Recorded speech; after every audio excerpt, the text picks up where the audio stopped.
Hyundai has redesigned its 5-seat mid-size SUV, the Santa Fe Sport, and given it a new name. It's now simply the Santa Fe, a name that makes a little more sense in international markets where, in many places, it's been called this all along.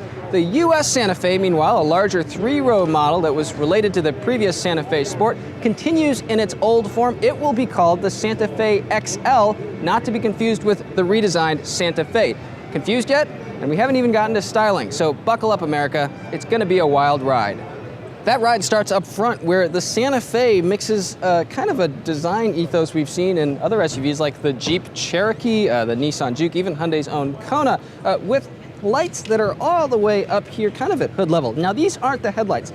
These are actually the daytime running lights. We'll go from there on down. These are the headlights. We've got high beams right here, low beams right here. There's reflectors down here with turn signals, and finally fog lights at the very bottom. So you've got 1, 2, 3, 4, 5 elements all stacked from top to bottom, all LED. Now you come around to the side, the new Santa Fe actually considerably larger than the Santa Fe Sport. Overall length up 2.8 inches, wheelbase up 2.6 inches, and that helps to accommodate a third row that's going to go into a diesel version of the Santa Fe in the 2019 calendar year.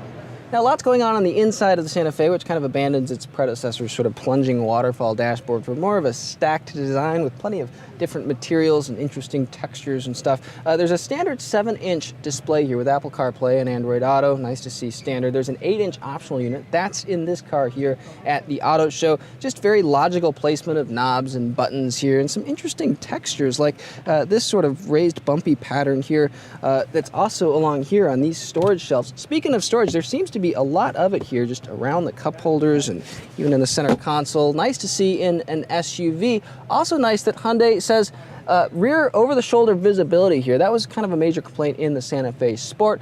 Has improved thanks to 40% larger rear quarter windows. I gotta say, they're definitely bigger than before, but still a little on the small side.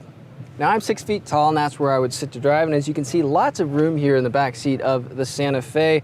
Headroom's good too, despite the fact that there's a panoramic moonroof in this car at the auto show. Panoramic roofs tend to chop off an inch or two.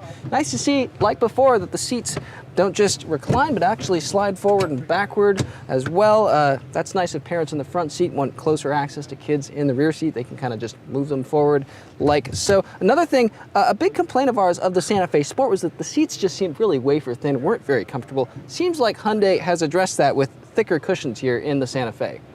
Now, when the redesign goes on sale, it will offer 2 gasoline 4-cylinder engines, one of them turbocharged, and a new 8-speed automatic transmission that replaces the outgoing 6-speed unit. Must have safety features like forward collision warning and automatic emergency braking. Those will be standard, Hyundai says. Stay tuned for our driving impressions closer to the new Santa Fe's on sale date in summer of 2018.